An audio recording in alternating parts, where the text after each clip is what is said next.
यहाँ पे मैं फिर से एक नया पेपर ले रहा हूँ फिजिक्स का 11th का, ठीक है।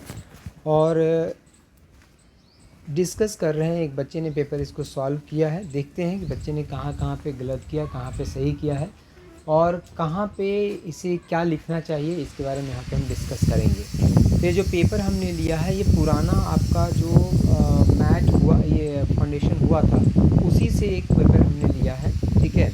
तो देखिए यहाँ पे सबसे पहला क्वेश्चन है, right dimensions formula of surface tension. जो सरफेस टेंशन है उसका डायमेंशन फार्मूला आपको यहाँ पे लिखना है। तो dimension formula of surface tension equal to mt-2 and correct है बेटा, ठीक है, ये पूरी तरह से करेक्ट है। नेक्स्ट में है the position of a particle moving on a straight line path is given by x equal to 12 + 18t and + 9t²। What is the velocity at t equal to 2 second. तो देखो बच्चे ने लिखा है x equal to, ये displacement time का relation है, velocity equal to dx/dt। And जब वेलोसिटी dx/dt जब डिफ्रेंशिएट कर लिया बेटा x को विथ रिस्पेक्ट टू टाइम, उसके बाद t इक्वल टू 2 सेकेंड यहाँ पे वैल्यू पुट किया है और फाइनल आंसर जो है 54 मीटर पर सेकेंड आया है, जो कि करेक्ट आंसर है। नेक्स्ट में अगर हम देखें क्वेश्चन नंबर 3 में, why does a swimmer push the water backwards, ठीक है। स्विमर जो है, why does a swimmer push the water backward. The swimmer push the water backward due to the law of conservation of linear momentum. जो law of conservation of linear momentum है उसकी वजह से ये पुश करता है। नेक्स्ट में, a state a condition under which force does no work. आपको वो कंडीशन बताना है जिसके कारण जो वर्क डन है वो जीरो होता है। तो पहला कंडीशन तो ये होता है बेटा कि वर्क डन जीरो, की फोर्स और डिस्प्लेसमेंट अगर दोनों के बीच का एंगल 90 डिग्री है तो वर्क डन जीरो होता है। या दूसरा हम कह सकते हैं यहाँ पे कि अगर जैसे बच्चे ने जो लिखा है इसको देख लें पहले। देखो लिखा है कि f.ds, so F S into cos 90, so this is to 0। A force does no work when the direction of displacement is perpendicular to the direction of force. तो करेक्ट है, यही एक नंबर इसमें इसको मिलेंगे। नेक्स्ट क्वेश्चन में है, if one of the particle is heavier than the other to which side will their centre of mass. तो ये तो जाहिर सी बात है, जो हैवियर मास होगा उधर सेंटर ऑफ मास होगा बेटा। तो if one of the particle is heavier than the other then the centre of mass will be shifted to the heavy side. What is the value of acceleration due to gravity at the centre of the earth. Zero होता है बेटा, बच्चे ने zero लिखा है। Why an iron needle floats when slowly lowered onto the surface of water? तो due to surface tension, बच्चे ने लिखा है surface tension, पूरे एक नंबर इसको मिलेंगे। What is the number of degree of freedom of diatomic gas? Diatomic gas जो है बेटा उसका डिग्री ऑफ फ्रीडम कितना होता है। तो there are 5 degree of freedom in diatomic gas, पूरे एक नंबर इसको मिलेंगे, पूरी तरह करेक्ट आंसर है। नेक्स्ट में है, it is possible that there is a change in the temperature of a body without taking heat from it, ठीक है। कह रहा है कि it is possible that there is a change in temperature. Yes, possible है। अगर आप heat नहीं दे रहे हैं, नहीं ले रहे हैं, फिर भी आप बेटा प्रेशर और वॉल्यूम को चेंज करके आप टेम्परेचर को वहाँ पे इंक्रीज डिक्रीज करा सकते हैं, तो ये पॉसिबल है। Action and reaction do not act on the same body, true है बेटा। यस, तो सेम बॉडी पे एक्शन रिएक्शन दोनों नहीं लगते हैं। नेक्स्ट में सेक्शन बी।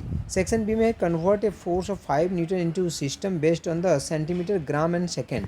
आपको 5 न्यूटन को आपको कन्वर्ट करना है। किस में कन्वर्ट करना है 5 न्यूटन को? 5 न्यूटन को आपको कन्वर्ट करना है सेंटीमीटर में, based on centimetre gram and second, ठीक है। तो देखो बच्चे ने लिखा है कि n1 = 5, n2 आपको फाइंड करना है।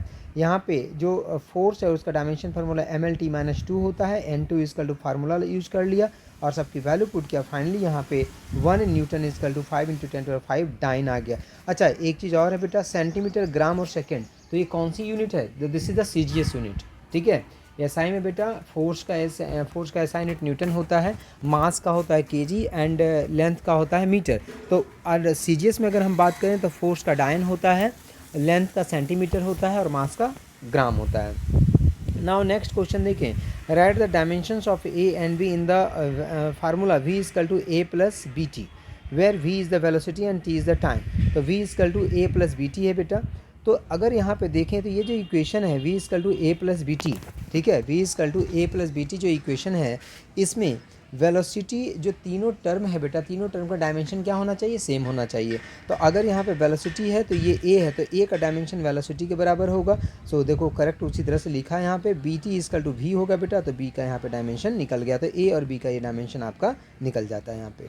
Now question number 13, a cricket player lower his hand while catching a ball, why. तो उसका देखो कारण लिखा है कि इम्पल्स जो होता है बेटा, इम्पल्स चेंज करने में, जो इम्पल्स चेंज करता है उसमें टाइम ज़्यादा मिल जाता है, जो टाइम ज़्यादा मिलेगा बेटा तो फोर्स की वैल्यू कम हो जाती है, इसीलिए क्रिकेट प्लेयर जो है अपने हैंड को लोअर करते हैं। तो इसने बच्चे ने लिखा है कि cricket player lower his hand while catching the ball due to the impulse, if the force applied is less the reaction time increases.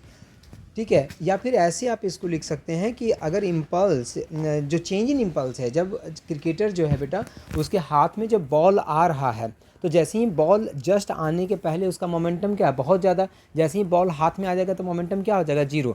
तो हम ये कहेंगे कि मैक्सिमम मोमेंटम से जीरो मोमेंटम होने में बहुत कम टाइम लगेगा। अगर हैंड को लोअर कर लेता है बेटा तो मोमेंटम चेंज होने में टाइम क्या लगेगा, ज़्यादा। और अगर मोमेंटम चेंज होने में टाइम अगर ज़्यादा लगता है, अगर मोमेंटम चेंज होने में टाइम अगर ज़्यादा लगता है तो टाइम ज़्यादा लगने से क्या हो जाएगा बेटा आपका कि आपका जो फोर्स है उसकी वैल्यू घट जाएगी, तो इसीलिए ऐसा करते हैं। Now question number 14, the momentum of a body is increase by 100%। Momentum of body जो है बेटा इंक्रीज कर गया 100% से, what is the percentage increase in its kinetic energy. तो मोमेंटम एनर्जी थ्योरम होता है बेटा, kinetic energy is equal to P square upon कितना होता है, दिस इज 2m होता है। सो दिस इज कल टू यहाँ पे जब मोमेंटम 100% से इंक्रीज कर जाएगा, मतलब इनिशियल मोमेंटम अगर p था तो फाइनल मोमेंटम कितना हो जाएगा 2p, तो फाइनल काइनेटिक एनर्जी कितना हो जाएगा, दिस इज 2p का होल स्क्वायर अपॉन 2m। तो वहाँ से बेटा काइनेटिक एनर्जी फाइनल जो हो जाएगा 4 times of initial kinetic energy आएगा। सो काइनेटिक एनर्जी में चेंज कितना आ जाएगा, सो this is 4k minus k upon k, so this is equal to 300% आ जाएगा यहाँ पे आंसर, करेक्ट आंसर है बेटा। नेक्स्ट क्वेश्चन को देखें तो calculate the torque of force this about the origin act in a particle whose position is this. तो अगर यहाँ पे आप इसको देखें बेटा तो this is the force and this is the position, so torque is equal to R cross F होता है, दोनों का क्रॉस प्रोडक्ट निकालेंगे बेटा, तो ये आपका यहाँ पे आंसर आया हुआ है। तो आप ऐसे भी निकाल सकते हैं जो कन्वेंशनल मेथड है, या आप इसको बेटा डिटर्मिनेंट मेथड जो है, डिटर्मिनेंट मेथड से भी आप इसको फाइंड कर सकते हैं। नेक्स्ट अगर देखें क्वेश्चन नंबर 16, तो क्वेश्चन नंबर 16 में है the earth revolves around the sun in 1 year, if the distance between becomes double what will be the new period of revolution. तो देखो यहाँ पे जो हम लोग पढ़ते हैं कैप्लर्स के थर्ड लॉ में, लॉ ऑफ पीरियड का यूज किया गया है यहाँ पे, ठीक है। और लॉ ऑफ पीरियड का यूज करके बेटा उसको डिवाइड कर दिया t1 square plus t2 square, क्योंकि हम जानते हैं t is square is directly proportional to r cube, तो t1 square upon t2 square is equal to r1 cube upon r2 cube. Value put करोगे बेटा यहाँ से देखो आंसर आ गया है। तो पूरे अच्छे तरीके से इसने सॉल्व किया है, इसमें इसको पूरे के पूरे 2 नंबर यहाँ पे मिलेंगे। नेक्स्ट में देखें बेटा तो नेक्स्ट में है distinguish between isothermal and adiabatic process. बच्चे ने देखो बड़े अच्छे तरीके से दोनों को यहाँ पे डिस्टिंग्विश किया है। आइसोथर्मल प्रोसेस क्या होता है, एडियाबैटिक प्रोसेस क्या होता है। जैसे बेटा आइसोथर्मल जो होता है उसमें चेंज इन टेम्परेचर कितना होता है, जीरो, टेम्परेचर कांस्टेंट होता है। जो एडियाबैटिक होता है बेटा, एडियाबैटिक में हीट ट्रांसफ़र जीरो होता है। सो यहाँ पे देखो लिखा गया है change in temperature is equal to zero, and जो एडियाबैटिक प्रोसेस है आइसोथर्मल में लिखा है change in temperature is equal to zero.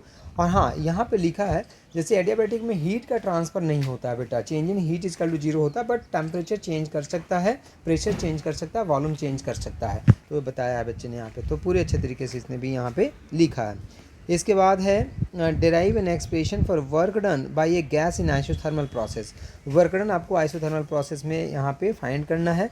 तो पहले तो आइसोथर्मल प्रोसेस को बताया है कि आइसोथर्मल प्रोसेस क्या होता है, उसके बाद work done is equal to P into D V V1 से V2।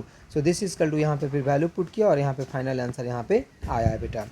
नेक्स्ट अगर देखें, अगर यहाँ पे नेक्स्ट में हम देखें तो नेक्स्ट में क्वेश्चन में है distance is between transverse distinguish. मतलब डिफरेंस लिखना है, ट्रांसवर्स वेव और लॉन्गिट्यूडनल वेव। तो देखो ना बच्चे ने यहाँ पे पूरे अच्छे तरीके से डायग्राम भी बनाया है, और डायग्राम बना करके दोनों को एक्सप्लेन किया है कि ट्रांसवर्स वेव क्या होता है और लॉन्गिट्यूडनल वेव क्या होता है। बहुत अच्छे तरीके से दोनों का डायग्राम वगैरह बना करके दोनों का डेफिनेशन लिख करके यहाँ पे किया है। तो पूरे के पूरे इसमें भी 2 नंबर इसको मिलेंगे। नाउ नेक्स्ट अगर हम देखें बेटा तो नेक्स्ट हम यहाँ पे पेज ले लेते हैं पहले, ठीक है। नेक्स्ट पेज का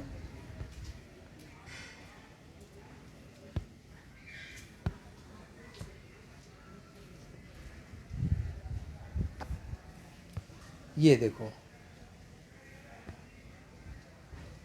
हाँ, question number 20, explain cross product of two vectors, give its examples and properties. Cross product को आपको एक्सप्लेन करना है बेटा, इसकी प्रॉपर्टीज़ और एग्जाम्पल को आपको बताना है। तो देखो पहले क्रॉस प्रोडक्ट को यहाँ पे बताया है, सी ए क्रॉस बी इजकल टू कितना होता है, दिस इज वेक्टर सी, और उसके प्रॉपर्टी जो है बेटा उसको यहाँ पे एक्सप्लेन किया गया है पूरी तरीके से। तो बहुत अच्छे तरीके से एक्सप्लेन किया है, तो इसमें पूरे के पूरे 3 नंबर यहाँ पे इसको मिलेंगे।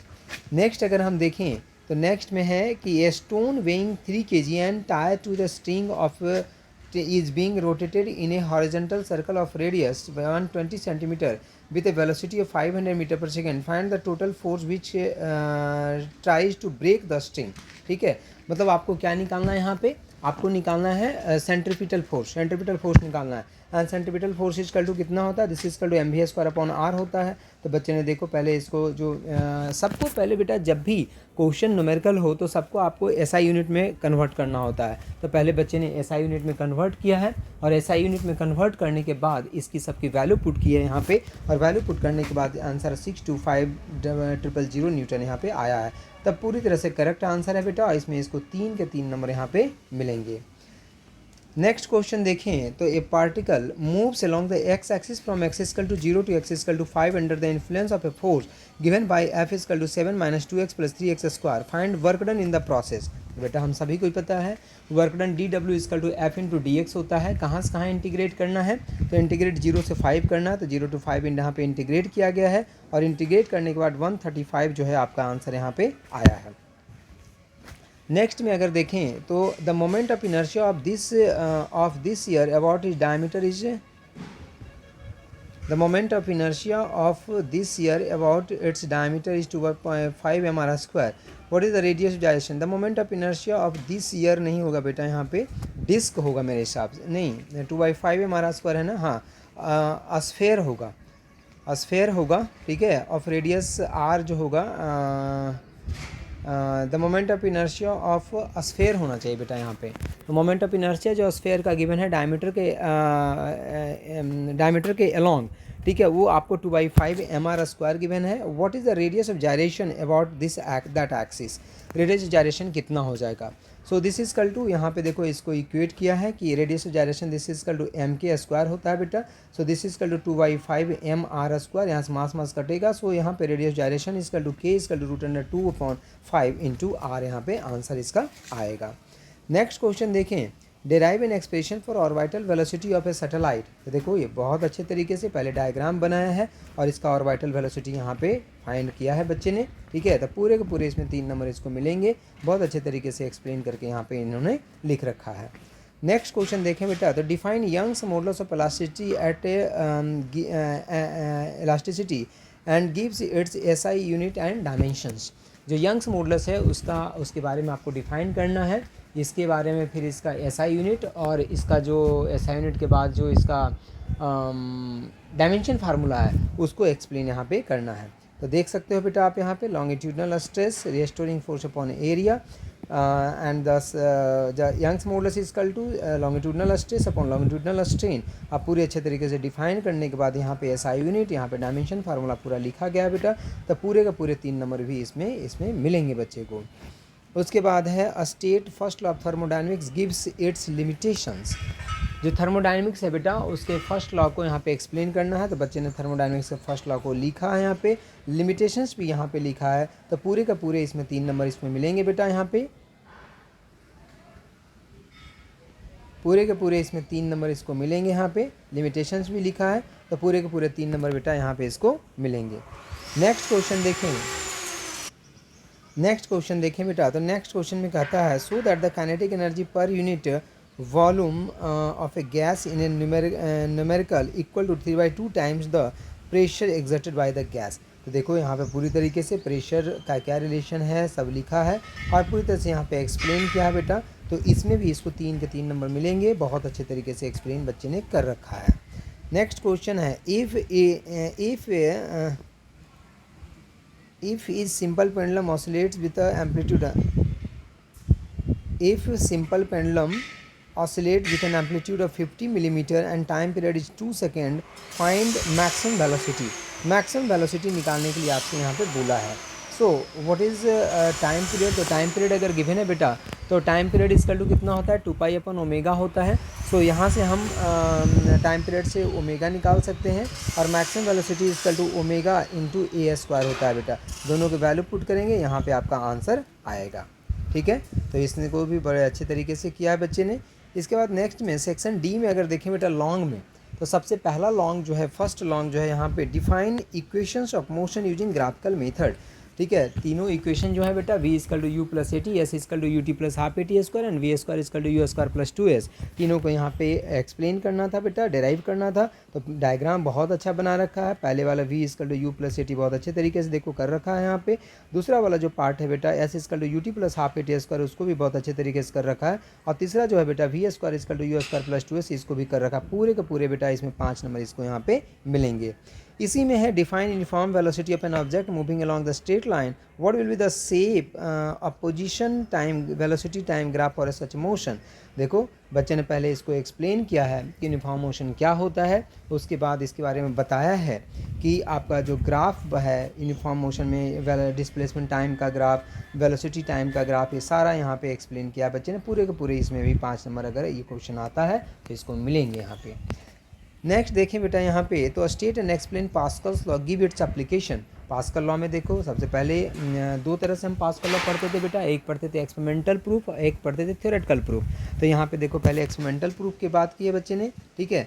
उसके बाद देखो थ्योरेटिकल प्रूफ भी यहाँ पे बता दिया है बच्चे ने, दोनों एक्सप्लेन किया हुआ है। पूरे पूरे इसमें 5 नंबर मिलेंगे बेटा, नंबर कटने के कोई चांसेस यहाँ पे नहीं है। प्लस में इसका एप्लीकेशन में बच्चे ने लिखा है, लिफ्ट वगैरह जो होता है हाइड्रोलिक लिफ्ट वगैरह।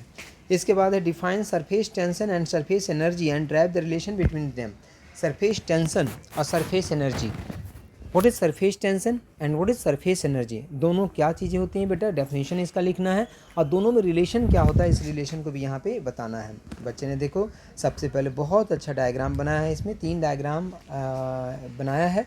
ये बताने की कोशिश है इसमें कि एरिया पे डिपेंड सरफेस टेंशन नहीं करता है। ये कर्व पोर्शन है और ये इस तरह का रेक्टेंगुलर पोर्शन है, तो इससे यही प्रूफ होता है कि एरिया पे आप जब यहाँ पे फाइंड करते हैं हम, तो हमें ये पता चलता है कि एरिया पे सरफेस टेंशन जो है डिपेंड नहीं करता है। तो सबसे पहले इसको ये प्रूफ किया है। उसके बाद यहाँ पे सरफेस टेंशन दोनों का डेफिनेशन लिखा है कि सरफेस टेंशन का डेफिनेशन क्या है, सरफेस एनर्जी का डेफिनेशन क्या है। सारा डेफिनेशन लिखने के बाद यहाँ पे दोनों में जो रिलेशन होता है बेटा, रिलेशन को यहाँ पे बताया है। तो इसमें पूरे के पूरे इसको 5 नंबर मिलेंगे, क्योंकि सारा डायग्राम वगैरह जितने भी इसमें चीज़ें थी बेटा, सारा यहाँ पे मेंशन किया गया है। तो सारा अगर मेंशन किया गया है बेटा, तो इसमें पूरे के पूरे 5 नंबर इसको बच्चे को मिलेंगे। नेक्स्ट क्वेश्चन अगर हम देखें यहाँ पे, तो नेक्स्ट क्वेश्चन में है ओपन ऑर्गन पाइप। नेक्स्ट में देखिए बेटा, तो यहाँ पे ओपन ऑर्गन पाइप है।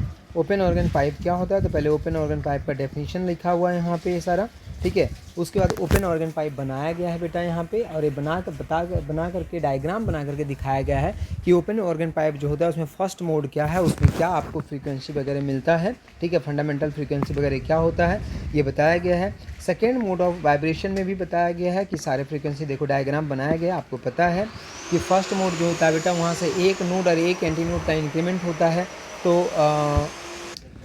तो सेकेंड मोड जो होता है बेटा, उसमें एक नोड एक एंटी नोड का इंक्रीमेंट होता हुआ चला जाता है, इसी तरह से मोड बढ़ते हुए चले जाते हैं।